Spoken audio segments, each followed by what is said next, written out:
राधे राधे प्यारे भक्तों, संसार में हर मनुष्य ये सोचता है कि जो इंसान ऊंचे स्वर में बोलता है, जो किसी के ताने का तुरंत पलटकर जवाब देता है और जो ईंट का जवाब पत्थर से देता है, वही शक्तिशाली है। हम अज्ञानता के कारण ये मान बैठते हैं कि यदि किसी ने हमारा अपमान किया और हमने उसे तुरंत खारी खोटी नहीं सुनाई तो समाज हमें कायर समझेगा, कमजोर समझेगा। लेकिन मेरे प्यारे भक्तों, ये हमारी सबसे बड़ी भूल है। आज के इस शोर शराबे से भरे संसार में, जहां हर इंसान खुद को सही साबित करने के लिए चीख रहा है, वहां शांत रहना और चुप रहना कोई कमजोरी नहीं, बल्कि इस ब्रह्मांड की सबसे बड़ी शक्ति है। आपकी चुप्पी, आपका मौन ही वास्तव में आपकी सबसे बड़ी जीत है। जब आप पलटकर जवाब नहीं देते तो आप हारते नहीं हैं, बल्कि आप उस इंसान को उसी के अहंकार की अग्नि में जलने के लिए छोड़ देते हैं। संसार के लोग आपके शब्दों को तो अनसुना कर सकते हैं, लेकिन आपके मौन की गूंज सीधे उनके अंतर्मन पर प्रहार करती है। जिस दिन आप इस मौन की शक्ति को, इस चुप्पी के रहस्य को समझ जाएंगे, उस दिन के बाद दुनिया का कोई भी इंसान आपको दुख नहीं दे पाएगा, आपको मानसिक रूप से नहीं तोड़ पाएगा। जरा विचार कीजिए, जब कोई व्यक्ति आपके पास आता है और आप पर क्रोध करता है, आपको बुरे वचन कहता है या आप पर झूठे आरोप लगाता है, तो उसका मुख्य उद्देश्य क्या होता है? उसका एकमात्र उद्देश्य होता है आपकी शांति को भंग करना, आपको आपके मार्ग से भटकाना और आपको अपने ही स्तर पर नीचे गिराना। जैसे ही आप उसके उकसावे में आकर पलटकर जवाब देते हैं, क्रोध करते हैं या रोने लगते हैं, तो समझ लीजिए कि वह इंसान अपने मकसद में जीत गया और आप हार गए। आपने अपनी जीवन की बहुमूल्य ऊर्जा उस व्यर्थ के इंसान पर नष्ट कर दी। इसके विपरीत, जब वह आपको उकसाए और आप बिल्कुल शांत रहें, आपके चेहरे पर केवल एक हल्की सी मुस्कान हो और आप उसकी बातों का कोई उत्तर न दें, तो सोचिए उसकी क्या स्थिति होगी। वह भीतर ही भीतर जलकर भस्म हो जाएगा। आपका मौन उसके अहंकार को चकनाचूर कर देगा।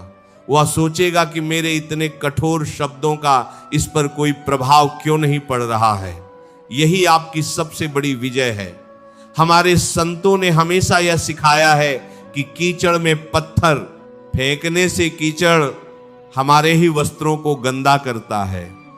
जो इंसान ईर्ष्या और द्वेष से भरा है, वह उसी कीचड़ के समान है। उससे उलझना अपनी ही गरिमा को नष्ट करना है। इस संदर्भ में भगवान श्री कृष्ण का वह प्रसंग हमें जीवन का सबसे बड़ा पाठ पढ़ाता है। महाभारत के समय जब राजसूय यज्ञ हो रहा था, तब शिशुपाल ने भरी सभा में भगवान श्री कृष्ण का भयंकर अपमान करना शुरू कर दिया। वह एक के बाद एक गालियां देता जा रहा था। उनके चरित्र पर, उनके जन्म पर, उनके कर्मों पर झूठे आरोप लगा रहा था। सभा में बैठे सभी बड़े बड़े योद्धा क्रोध से उबल रहे थे, लेकिन मेरे सांवरिया सेठ, मेरे द्वारिकाधीश बिल्कुल शांत बैठे थे। उनके मुखमंडल पर एक अलौकिक मुस्कान थी। उन्होंने शिशुपाल को एक भी शब्द पलटकर नहीं कहा। उन्होंने अपनी चुप्पी से शिशुपाल को उसके पाप का घड़ा भरने का पूरा अवसर दिया। जब शिशुपाल ने अपनी 100 गालियां पूरी कर ली और उसका पाप अपनी चरम सीमा पर पहुंच गया, तब भगवान ने बिना कोई क्रोध किए, बिना कोई शोर मचाए, केवल अपने सुदर्शन चक्र का आह्वान किया और उसका अंत कर दिया। मेरे प्यारे भक्तों, भगवान हमें यह सिखा रहे हैं कि जब कोई तुम्हारा अपमान करे तो शोर मत मचाओ, धैर्य रखो। जब तुम शांत रहते हो तो तुम्हारे अपमान का सारा हिसाब वह ऊपर वाला अपने हाथों में ले लेता है। और जब ईश्वर किसी को दंड देता है तो उसकी कोई काट नहीं होती। हम अक्सर अपने ही पारिवारिक रिश्तों में, अपने मित्रों के बीच या अपने कार्य क्षेत्र में इस बात को लेकर बहुत दुखी रहते हैं कि लोगों ने हमें समझ नहीं पाया। जब हमारे अपने, जिन्हें हम बहुत प्रेम करते हैं, हम पर कोई लांछन लगाते हैं या हमें नीचा दिखाते हैं, तो हम घंटों तक उन्हें अपनी सफाई देते रहते हैं। हम रो रो कर कहते हैं कि मेरा विश्वास करो, मैंने ऐसा नहीं किया, मेरी भावना ऐसी नहीं थी। लेकिन मेरे प्यारे भक्तों, यह संसार सत्य को नहीं बल्कि अपने स्वार्थ को मानता है। जो इंसान आपको गलत समझना चाहता है वह आपके 1000 प्रमाण देने के बाद भी आपको गलत ही समझेगा, और जो इंसान आपसे सच्चा प्रेम करता है उसे आपकी किसी सफाई की आवश्यकता ही नहीं होती। इसलिए व्यर्थ में अपनी ऊर्जा नष्ट करना बंद कर दीजिए। जब अपनों से धोखा मिले, जब कोई आपका विश्वास तोड़े, तो वहां से चुपचाप किनारा कर लेना ही सबसे उत्तम मार्ग है। आपकी चुप्पी उस धोखेबाज इंसान के लिए सबसे बड़ा दंड है। समय बहुत बलवान होता है। आज जो लोग आपकी चुप्पी को आपकी हार मान रहे हैं, कल वही समय उन्हें उनके कर्मों का ऐसा दर्पण दिखाएगा कि वे आपसे आंख मिलाने लायक नहीं रहेंगे। भगवत गीता में भगवान ने कर्म के जिस विज्ञान को समझाया है, उसे यदि हम समझ लें तो हमारा जीवन आनंद से भर जाएगा। जब कोई इंसान आपको बिना किसी कारण के दुख देता है या आपका अपमान करता है, तो वास्तव में वो आपके जन्म जन्मांतर के पापों को अपने सिर पर ले रहा होता है और बदले में अपने पुण्यों का फल आपको दे रहा होता है। वह निंदक तो आपका सबसे बड़ा हितैषी है। वह अपने कर्मों को बिगाड़कर आपके अंतःकरण को शुद्ध कर रहा है। फिर ऐसे इंसान से क्रोध कैसा, ऐसे इंसान से बहस कैसी? उसे तो मन ही मन धन्यवाद दीजिए कि उसने आपके पापों का बोझ हल्का कर दिया। जब आप इस दृष्टि से संसार को देखने लगेंगे तो किसी भी व्यक्ति के कड़वे शब्द आपके हृदय को भेद नहीं पाएंगे। आपकी आत्मा एक गहरे और शांत महासागर की तरह बन जाएगी। महासागर में कितनी ही नदियां आकर क्यों न गिरें, कितनी ही आंधियां क्यों न चलें, महासागर अपनी मर्यादा कभी नहीं छोड़ता। वो हमेशा गहरा और शांत रहता है। शोर तो छोटी और उथली नदियां मचाती हैं। आपको भी अपने भीतर उसी महासागर की गहराई को धारण करना है। प्रेमानंद जी महाराज अक्सर कहते हैं कि ये जो मौन है ना, ये केवल होठों को बंद रखने का नाम नहीं है। मौन का असली अर्थ है अपने मन को शांत करना, अपने विचारों को स्थिर करना और अपनी आत्मा को परमात्मा से जोड़ देना। जब आप बाहरी संसार के लिए चुप हो जाते हैं, तभी आपके भीतर ईश्वर से संवाद शुरू होता है। जब तक आप लोगों से शिकायतें करते रहेंगे, लोगों से अपने दुख का रोना रोते रहेंगे, तब तक भगवान आपकी नहीं सुनेंगे। वे सोचेंगे कि इसे तो अभी इंसानों पर भरोसा है, तो इसे इंसानों के ही सहारे रहने दो। लेकिन जिस क्षण आप इंसानों से उम्मीद छोड़कर अपने होठों को सील कर लेते हैं और एकांत में बैठकर केवल अपने बांके बिहारी को पुकारते हैं, तब मेरा सांवरिया बिना एक पल की देरी की आपकी रक्षा के लिए दौड़ पड़ता है। द्रौपदी ने जब तक दुर्योधन, दुशासन, भीष्म और अपने पतियों से गुहार लगाई, तब तक कोई मदद के लिए नहीं आया।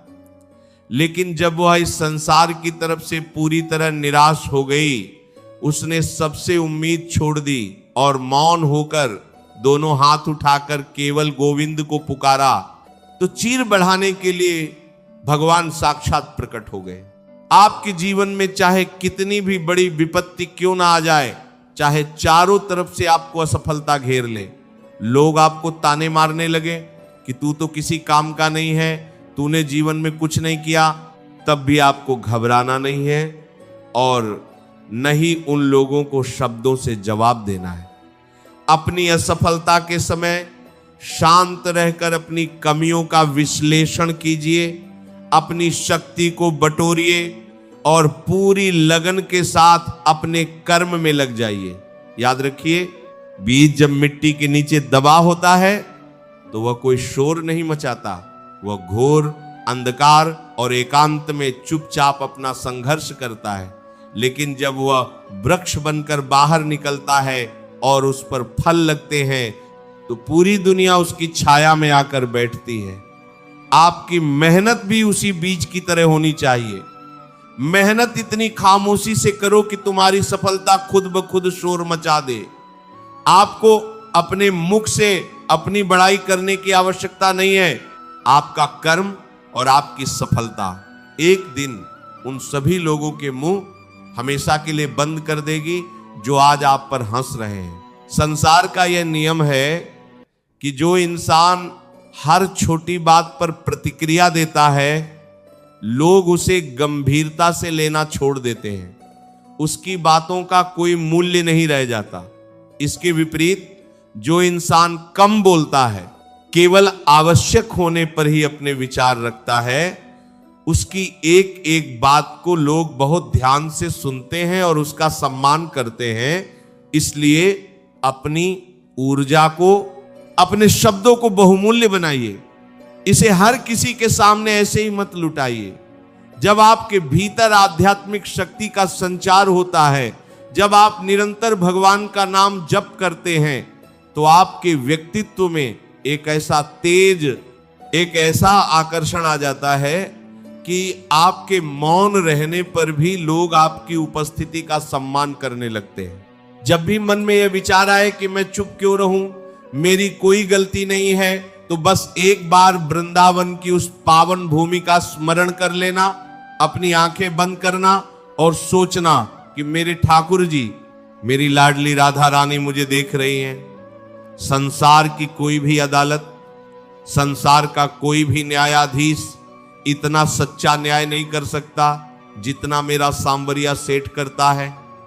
जब आपने अपना पूरा जीवन, अपना सम्मान और अपना अपमान सब कुछ उनके चरणों में सौंप दिया है, तो फिर चिंता किस बात की? जो होगा वह भगवान की मर्जी से होगा और भगवान कभी अपने सच्चे भक्त का बुरा नहीं होने देते। ये बुरा वक्त, ये लोगों के ताने, ये सब केवल एक परीक्षा है। भगवान देखना चाहते हैं कि मेरा भक्त इस विपरीत परिस्थिति में विचलित होता है या मुझ पर भरोसा रखकर शांत रहता है। आपको इस परीक्षा में पास होना है। आपको अपने मन से मान और अपमान का भेद मिटा देना है। अपने भीतर प्रेम, करुणा और निरंतर नाम जप की ज्योति को जलाए रखिए। उठते बैठते चलते फिरते बस मन ही मन राधे राधे सीता राम का जाप करते रहिए। यह नाम जप ही वह ढाल है जो दुनिया के हर कड़वे शब्द और हर नकारात्मक ऊर्जा से आपकी रक्षा करेगी। जब आपका मन भगवान के चरणों में लग जाएगा तो दुनिया की कोई भी बात आपको परेशान नहीं कर पाएगी। आप एक ऐसे परमानंद की स्थिति में पहुंच जाएंगे जहां केवल शांति और प्रेम का वास होगा। इसीलिए आज से ही किसी से व्यर्थ की बहस करना छोड़ दीजिए। जो आपको बुरा कहे उसे मुस्कुराकर आगे बढ़ जाने दीजिए। आपकी यह शांति ही आपके जीवन को स्वर्ग बना देगी और अंततः सत्य की ही विजय होगी। अगर ये वीडियो आपको अच्छा लगा हो तो वीडियो को लाइक करके चैनल को सब्सक्राइब जरूर करें और कमेंट में राधे राधे जरूर लिखें। ये वीडियो अपने दोस्तों, परिवारजनों के साथ शेयर जरूर करें। मिलते हैं किसी और वीडियो में, तब तक के लिए राधे राधे। जय श्री कृष्ण।